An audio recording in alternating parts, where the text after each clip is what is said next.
Welcome, everybody, to Shiz Who, your top spot for politics. And my role in bringing great content on current events requires your role as a great viewer. So, like this video, subscribe to this Shiz Who channel, and comment on this video too. Let's shout out that's what gets this show going. First off, I'm going to mention Mr. Farley Perkins, friend over at the Farley Perkins Agency. He'll help you with your insurance needs. Good friend of his helps run the ELG Sweet Boutique, which is a great place to get ice cream and shakes and confections and stuff here in Portsmouth, Virginia on 340 High Street. And if you're just feeling for some regular good food, Ellen's Homestyle and Barbecue Express, also in Portsmouth, this one on Portsmouth Boulevard across from Victory Crossing, and also a location in Virginia Beach across from Regent University. Good friend of mine, Mr. Seiko Varner, runs Positive Vibes Incorporated. He can help you do a lot of things financially. He also invented the Hampton Roads Green Book app, which is a great application to find Black-owned businesses in Hampton Roads.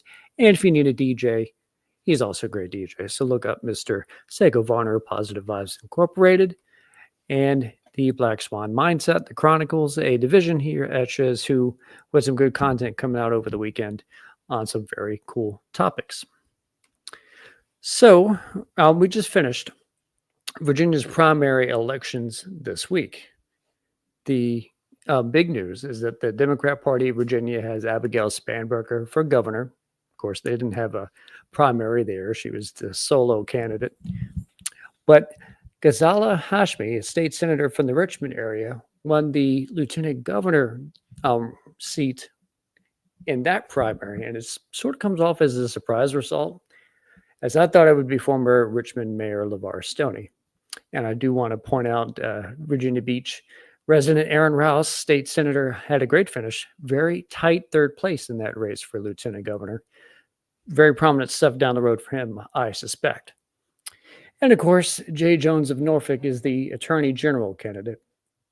And he defeated Shannon Taylor in that primary. Of course, this is to compete with the Republican ticket of Jason Miyares for Attorney General, John Reed for Lieutenant Governor, and Winsome Sears for Governor, respectively. Not forgetting that John Curran is still running for Lieutenant Governor as a conservative, but as a write-in candidate after he didn't make the Republican primary field to challenge John Reed.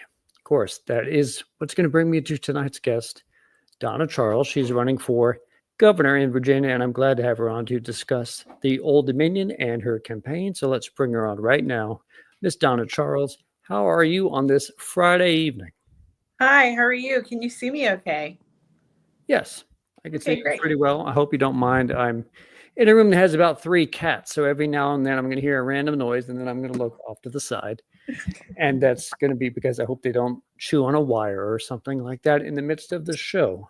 But I'm glad you're here. I'm glad we could have you on to talk about yourself and politics and stuff like that. So I want to begin from here.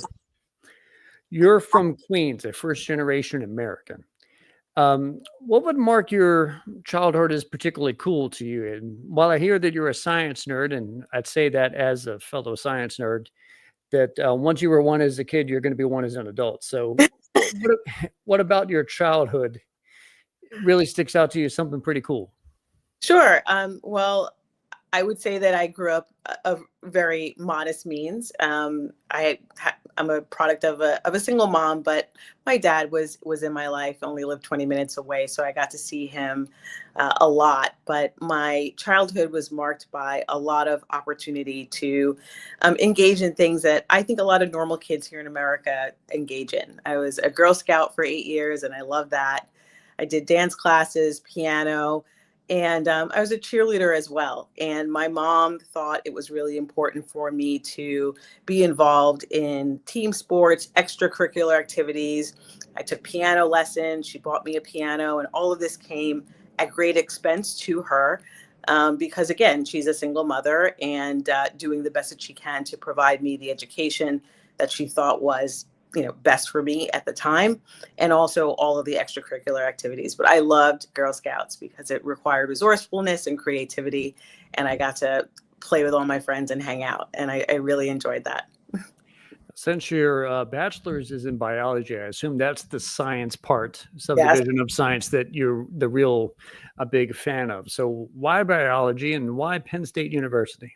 Sure. Well, biology, because I was always fascinated with the function of the human body, and I always leaned toward the goal to understand how our body works, how biology writ large works, and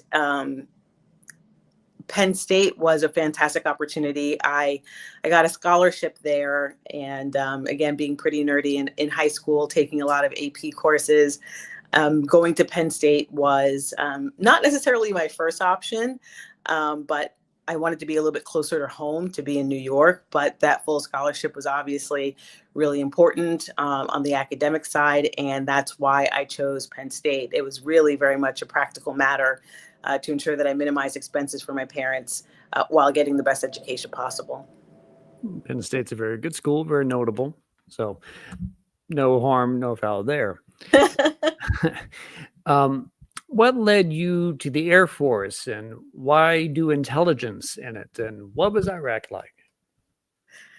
The Air Force was one of my first choices for services. I had a fantastic experience with the both recruiters. I went to an enlisted recruiter first, and he was the kindest, saintliest gentleman I probably have met in a very long time. When he found out I had a bachelor's degree, he was like, "Oh, you need to go over to the officer assessment recruiter. I can't help you here."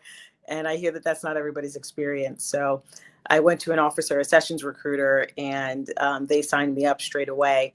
Really enjoyed my engagement with both not only the recruiters, but other people that I knew who were in the military. I was the first person in my family to join, and everything from the accessions process to taking the qualifying test, I had a wonderful experience. But yeah, I was the first person in my family to join the military, and the Air Force was a natural fit. My scores reflected that as well. Alrighty. So leaving active duty service, you settled in a state that is known for having a boatload of federal resources and military hubs. Of course, we're talking about the Old Dominion, Virginia. You have what seems to be almost an entirely new career post the military. So I want to ask, working for the federal government and earning a master's in international affairs, what was all that like? Well, admittedly, coming out of active duty and joining the federal government enterprise was a little daunting at first. It took a little bit of adjustment, but I really found over time there was a bit of a community there. A lot of people were in my shoes as well. So it wasn't unusual for me to be making that transition from active duty military to the federal government space, either as a contractor, which was my initial push, and then into the civil service. And that's one of the great things about that transition, is that there are a lot of people around you who have shared that experience. When it comes to foreign policy and national security, again, because I had that focus, I had that foundation as an active duty service member, it wasn't as difficult of a transition, especially in the sort of intelligence community space as an analyst. What I found to be a little jarring was the transition from analysis to policy. That is where I thought I was at first out of my depth, but took a very natural liking to it over a very short period of time, especially when it comes to counterterrorism. And I also worked on sanctions policy as well. So that transition wasn't as difficult, being in a community of people who shared my experience. And because you worked in government so well, you got to see the ins, the outs of all that. You effectively know how the sausage is made. So is it safe to say that partisanship can actually be a roadblock to what we really need? Yes, and that's one of the reasons that I joined this race as an independent, and that the independent movement is so appealing to me. Coming out of not just active duty service, but also the federal government enterprise, we often, if not always, focused on the mission. The mission came first. It wasn't about partisanship. It wasn't about our political values or preferences. And looking at the mission, the overall national security space from a nonpartisan lens, an apolitical lens, I think lends itself to mission success, and it lends itself to being effective. And that's one of the reasons I think that this move for me, while some may see it as a tough road to hoe ahead, it's important for me because it reflects the experience that I've had, but it also reflects to me an opportunity to accomplish good things for all people, not Mhm. just your party or your constituents based on their particular affiliation. Right, right. Now, on one of those parties, the Republicans, if I was to ask them, perhaps voters, politicians who are Republicans, what they may want to see in Virginia politics from a governor, they might first say something like making Virginia safer. So, if you were approaching Virginia's safety, how would you want to improve it? Sure. Well, I think, first of all, I've never had anything but positive experiences with law enforcement, not only in my personal life, but in my professional life. I have a very strong appreciation for the role that law enforcement plays in keeping some semblance of law and order in our society, not just here in Virginia, but countrywide. And that has probably a lot to do with my experience in foreign policy and national security, having traveled overseas and seeing what ineffectual or even corrupt law enforcement looks like and how it impacts people's lives. So I do have very strong respect for an effective, functional, professional law enforcement organization and enterprise. That said, I do think that there's always room for improvement, as anybody who's looking at it from an honest lens would say. And one of the things I think that we should look at are the resources that we provide our law enforcement professionals. And I'm not just talking about the tools that they use to fight crime, investigate crime, prevent crime. I'm talking about the tools that they may need as far as, psychosocial services, aftercare, because these are professionals that go into areas and scenes that oftentimes are jarring, are traumatic, and not something that the average person would probably be able to handle. And I appreciate the fact that these are people who run into a situation that we would be running away from. So I think that we need to provide better supports for our law enforcement professionals at the state level and at the local level. I also believe that we can work to ensure that we incentivize them to live in the communities that they're policing, if at all possible. And there are ways to do that that would ensure that there's a level of trust that's established between communities and law enforcement. But I think we need to think about ways to improve the professionalization without demeaning their service and without demeaning their desire to help people in their communities. Now, as a lot of that included the topic of law enforcement, and a lot of my friends in the political realm, some of the more libertarian minded folks are a little mindful of how the police interact with their view of, say, nonviolent offensive. And excuse me as a cat starts fighting, stop fighting, guys. Nonviolent offenses when it comes to some drugs. So, a friend of mine by the name of Nick is working on trying to get a bill passed that involves trying to legalize marijuana to make it more taxable, able to generate revenue in the state of Virginia. That could come from either the Democrats or the Republicans, but that's just from the legislative body. Would you want to sign a bill that does something similar to that? Of course, the details are important. It's something I'd want to examine closely. But generally speaking, I agree with the idea of legalizing cannabis, not necessarily because of any personal preference or animus I have toward the substance, but primarily because there have been proven effects when it comes to the gray and black market sales of that substance, and also how it impacts people's lives from a criminalization perspective. So when it comes to the cannabis issue, my primary focus, again, being a biology nerd, a science nerd, is that there are studies that suggest very strongly and have shown that there are therapeutic pharmaceutical effects that people have found to be useful for everything from seizures to PTSD. And being a veteran, that's an important area that I look at as well. But of course, any legislation, I'd want to understand the details, the ins and outs, and also work with the community to determine where we can shore it up and make sure it's strong, that it's airtight, and it doesn't have negative repercussive effects for certain industries in Virginia. Especially because I think hemp could actually be a pretty big cash crop, but that's neither here nor there. And in the sense that a lot of voters these days, when they watch the news, they might see something like out of California, where a lot of protests were being had regarding people who were being harassed by ICE, among other things. And those protests made the national news. And then there was a tremendous response from multiple federal authorities on the matter, including from ICE and including from a federalized National Guard and even the Marines. Should I assume if a similar situation that was happening in LA was like happening in Richmond or Northern Virginia or here in Hampton Roads, and you were governor, that you wouldn't necessarily want that type of response? Well, it's not that I wouldn't want the response. I would hope to have a cooperative relationship with the administration, so as to understand the five W's of the case, right? Understanding the who, what, when, where, and why.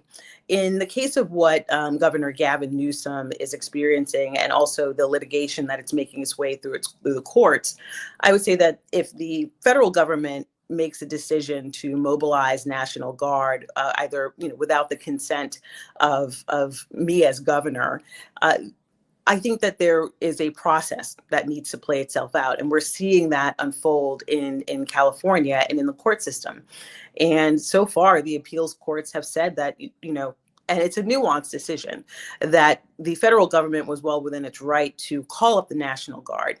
Now, the how and the what they're doing and how they're doing it, that is a different story. And that's one of the reasons I think our judicial system is an important element of this entire process. Respecting the rule of law and understanding why these things are happening from that perspective is key. So as governor, is it ideal to have the National Guard mobilized over your head or without your explicit consent?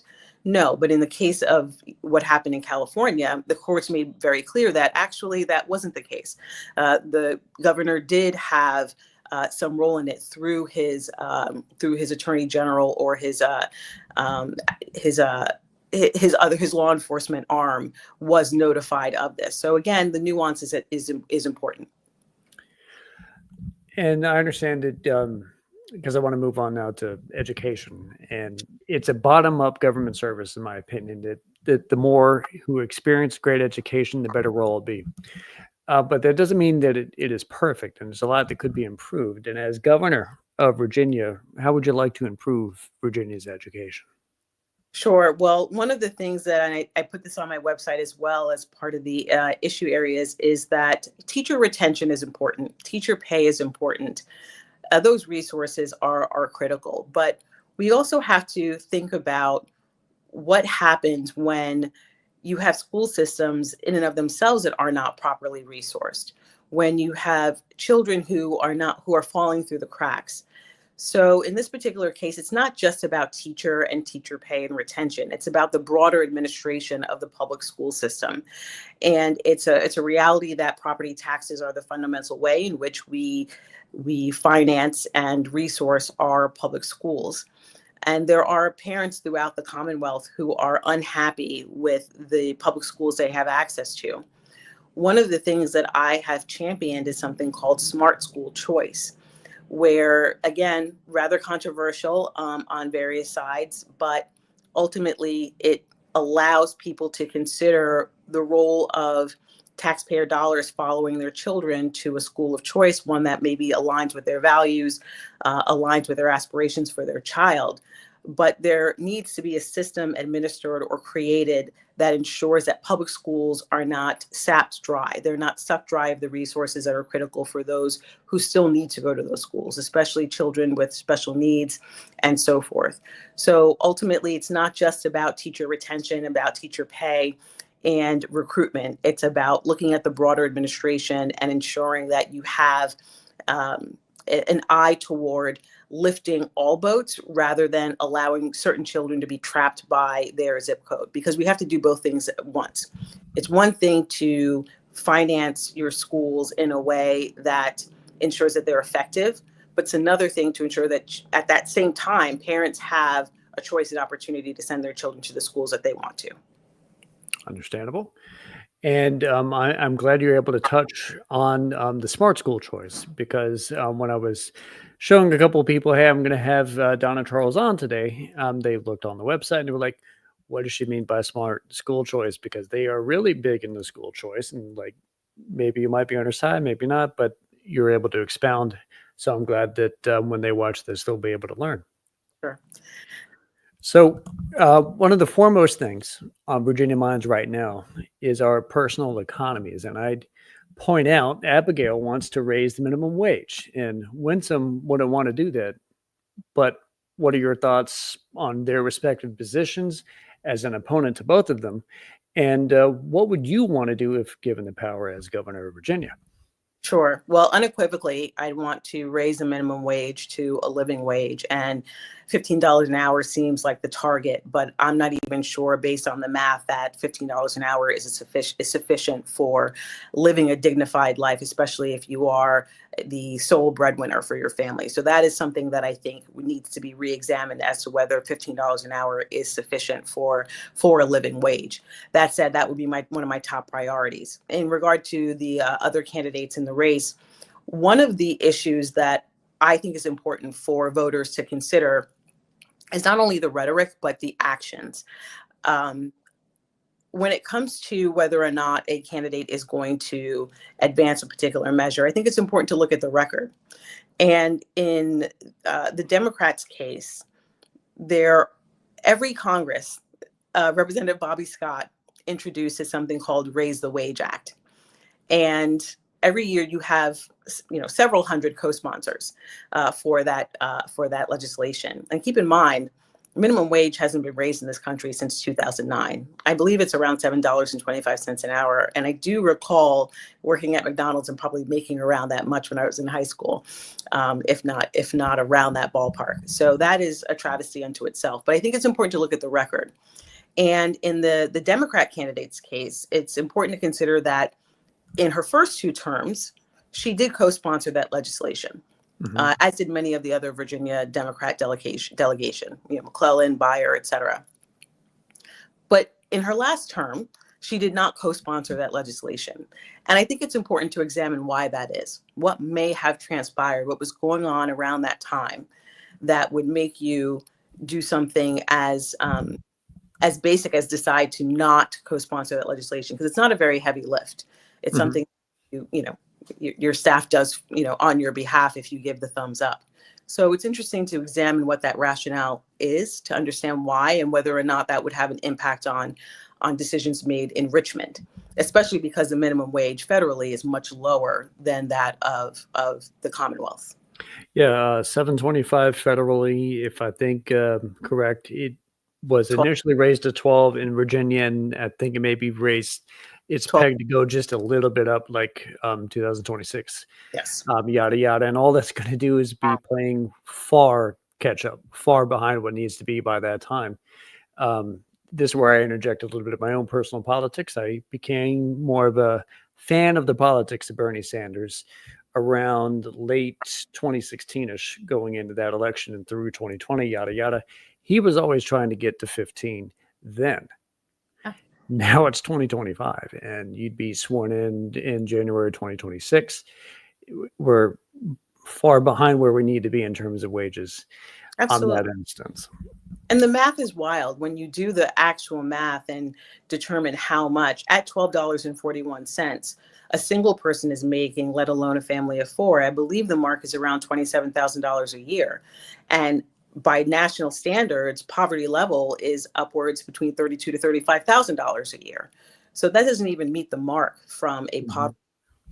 This is still persistent poverty, and it's not anything to to wave a pride, a prideful banner about. It's I think it's shocking, and it's raising the minimum wage to a living wage to me is the surefire way to restore dignity to the working class, and to me, it's fundamental to a lot of the other ills that we're seeing in society.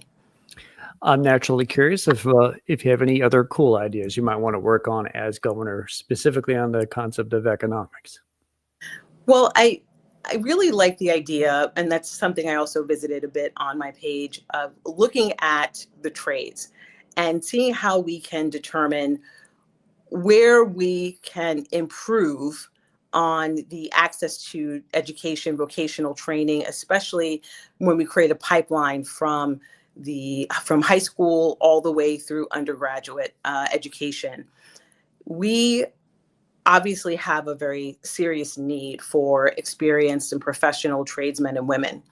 And we're seeing deficits across the country, not just here in the Commonwealth. We may want to work with our school systems to include high school, not even just bringing back home ec and shop, but looking at vocational training institutions and determining how undergraduate institutions across the country might be able to incorporate some of those trades as part of the education process there. And the reason I say that is because there are so many ways to improve our technological infrastructure in Virginia and the United States. We're talking about artificial intelligence. Obviously, data centers are popping up left and right. Technology is not just the wave of the future, it's now. And there are people who have the skills but don't have access to the resources for the training that they need in those. So that to me is one important way to improve maybe the economic situation, especially for people who may not have access to secondary or higher education in the most traditional route. All right. All right. Now, both the Democrat and the Republican candidates are going to be speaking on healthcare a lot between now and Election Day. I think the Democrat candidate, Abigail, will say some things along the lines of keeping healthcare affordable and maybe providing more access to it. Two prominent A-letter buzzwords there, affordable and access. When I interviewed Lieutenant Governor candidate Alex Bastani the other week, he spoke on his policy wish to have Virginia cover healthcare costs. And you're running for governor. You've seen private healthcare. You've most likely been around veterans healthcare. Right. What would Governor Charles do on this subject?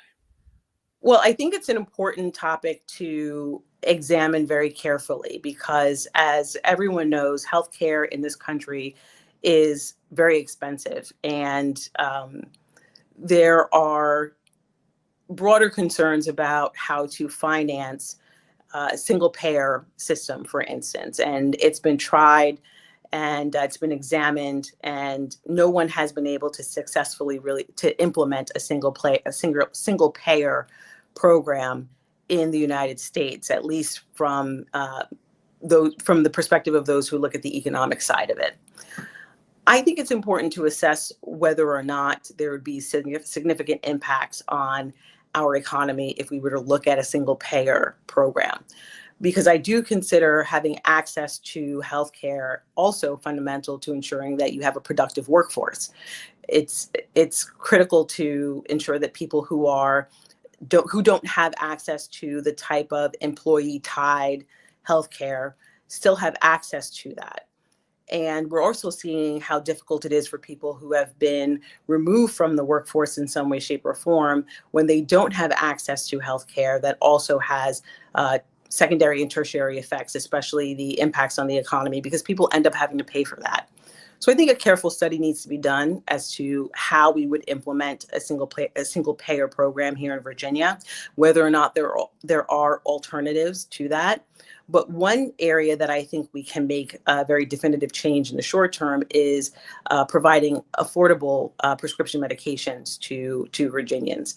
And the fact that we've seen the Prescription Drug Affordability Board vetoed 2 years in a row is very concerning. I think that's one area that we can all agree that needs to be addressed and can be addressed in the short term. There are other states that are doing it and doing it to great effect.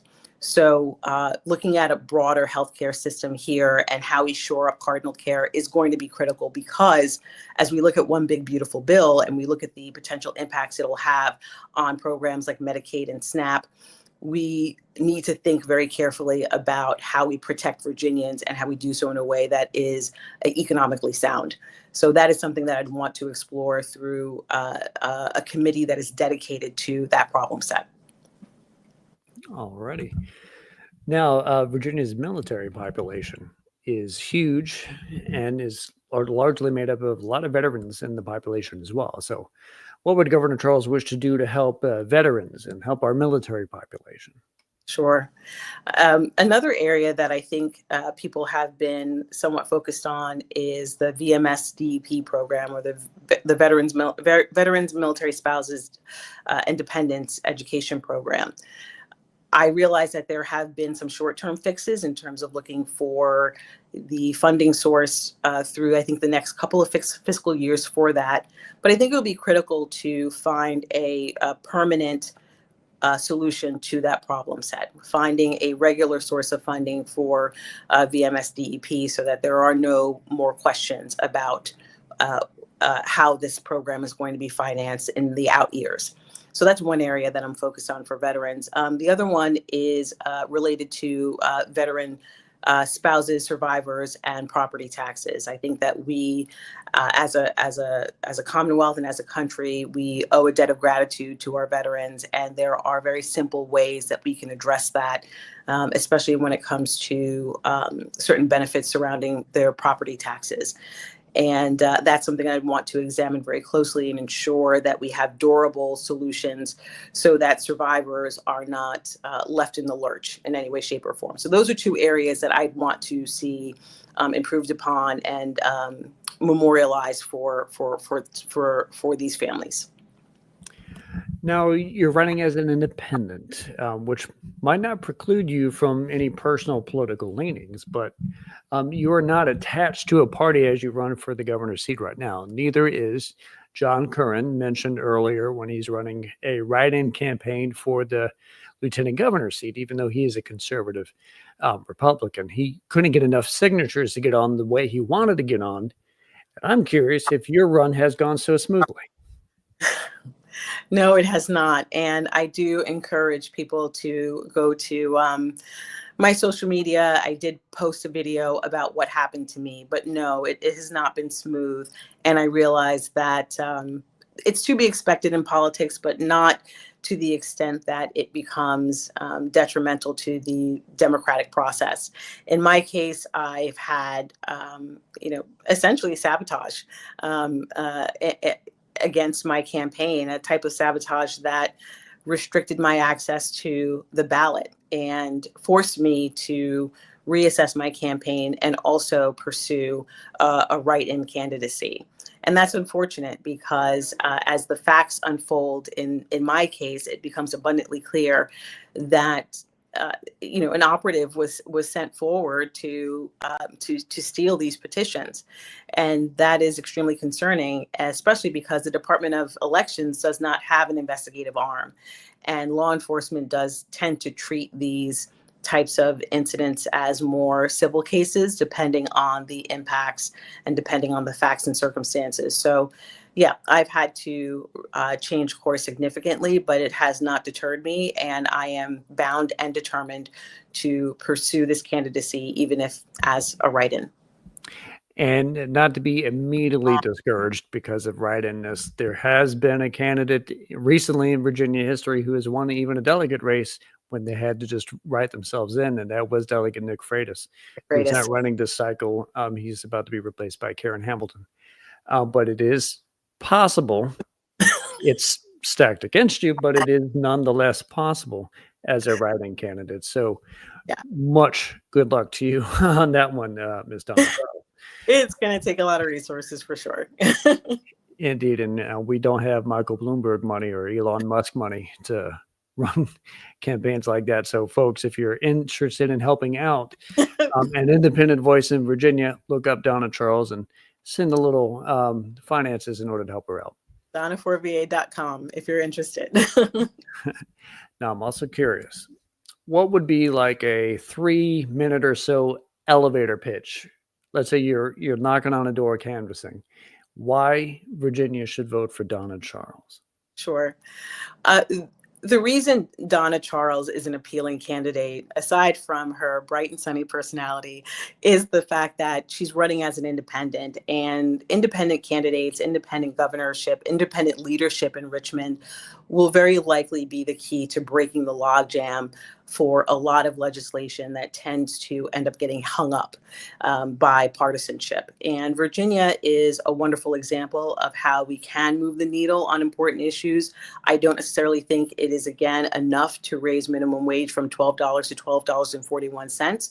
But I think having independent leadership allows me to work with both sides of the aisle in a way that I'm not bringing that partisan baggage that oftentimes makes it difficult for certain people to work together. It wouldn't be as much about personalities as much as we can focus on the people of Virginia, of everyday Virginians. And so having an independent leader, I think, helps break the chains of partisanship and move issues forward that are best for Virginians. I think that was less than 3 minutes.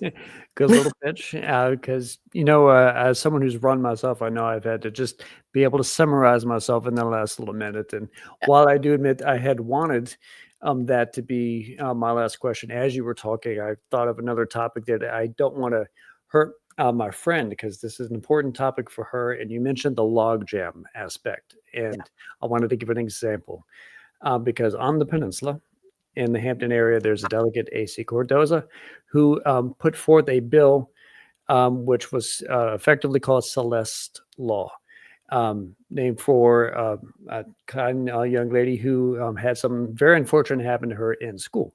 So the law was to make sure that school resource officers or some other type of security would be able to, every 30 or so minutes, be able to check the bathrooms to make sure no bullying or such was going on. That's, if I recall, effectively what the law was. A.C. Cardoza is Republican. The Republicans didn't have the House. So he puts forth that bill, and it's completely shot down by all the Democrats. And you're like, that's not exactly something that you had to be against simply because he was Republican and you're a Democrat. So in the sense that the friend of mine who cares about that bill, I wanted to put forth hypothetically, Governor Charles, you get Celeste Law in front of you, just the idea of school resource officers or security officials being able to check the bathrooms to make sure nothing violent's going on in there due to something that has already happened. Would you be interested in signing a bill like that? Yes. And of course, like I mentioned before, with other instances, I'd want to see the details. But generally speaking, I am very much for school resource officers, not only in every school, but having enough, per capita, right? So that you don't have one resource officer who's overwhelmed by a very large population. Mm-hmm. So I think that we should look at the numbers. We should also look at their duties. And yes, making sure that they are checking spaces where children can be either bullied or made to feel vulnerable or put in circumstances where they're at risk. That to me is absolutely, without question, an important priority and something that I would look to sign, depending on making sure the details are all squared away, of course. But overall, I do think that every school should have not just school resource officers, but a sufficient number of nurses, psychosocial staff, and others who can provide the critical supports that children need, especially in this day and age. I put a comment on the screen that we just got on the YouTube feed from the most fantastic woman in the world, Andrea Dixon. And I don't mind saying that because I'm married to her. She literally is the most fantastic woman in the world. She asked, where can I donate? Sure. So as I mentioned before, if you go to Donna4va.com, and for is spelled out FORVA.com, there you'll find the donate link.